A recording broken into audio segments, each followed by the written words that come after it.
So unfortunately, it's still got the broken motor on it, but I have a brand new motor on the way. But before I stick that shiny new $400 motor on my electric snowboard, I want to make sure that the motor mounting arms, which I've upgraded with a solid stainless steel reinforcing plate where the axle sits, I want to make sure that that's going to hold up to the rigors of riding. And in order to do that, I'm going to do what I lovingly refer to as the Nikola Motors test, where I'm just going to ride the electric snowboard downhill, let gravity do its thing, and see how the motor mounting arms hold up with the motor attached to it. I'm at the hill where I can test, and it looks like there's just enough snow. All right, let's get out and test this.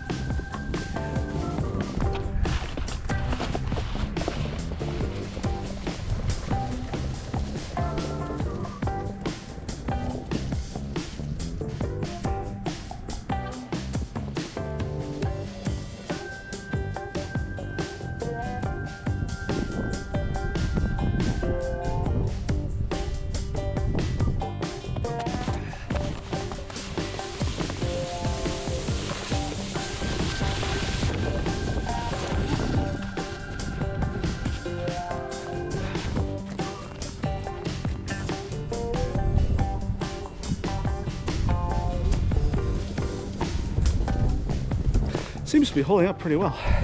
Took a bit of a spill at the bottom here.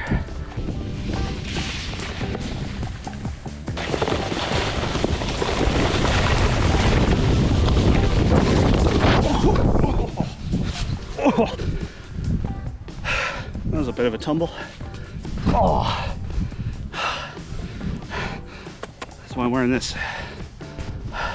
So unfortunately, it was at this point that my GoPro stopped working in the cold. But the rest of the downhill riding actually went pretty smoothly. I actually took a few tumbles off the board, and I think I was going to break before the board did. My knee's still a little sore. The whole point of the downhill testing was to stress test the newly designed motor mounting arms that have a 4mm thick stainless steel reinforcing bracket around where the axle sits. The motor mounting arms themselves, they're just solid 3D printed ABS. And the reason why the motor's broken is that previously I tried to do plastic only, and the motor wound up shearing off and twisting off the motor cable. But with that solid stainless steel reinforcing bracket, the difference is night and day. There's no signs of stressing on the plastic around where the arms meet the base plate, or up around where the almost 15-pound motor sits in the axle mount. And that's even after I fell off and flipped the board quite a few times. At this point, I'd say I'm pretty confident in swapping out the dead motor for the working replacement one once that arrives, and actually hitting the accelerator with me standing on it for the very first time. As long as I'm gentle with the acceleration and don't go over anything too aggressive, I think this actually is going to work. I've now tested it on 2 different kinds of snow. Previously, I got some downhill testing on fresh powder, and this time it was on some very thin, almost completely melted packing snow. And I'm still continuing to find almost no noticeable drag from the screw heads on the underside of the board. The only time it's noticeable is when you contact a patch of grass, but as soon as you have even the thinnest layer of snow, it just starts sliding again. If you want to build your own, there's a how-to guide and a link to all the parts you need in the description. The next time you see me with this thing, it's going to be fully powered and motorized. And I've already got an improved tread design for the new motor.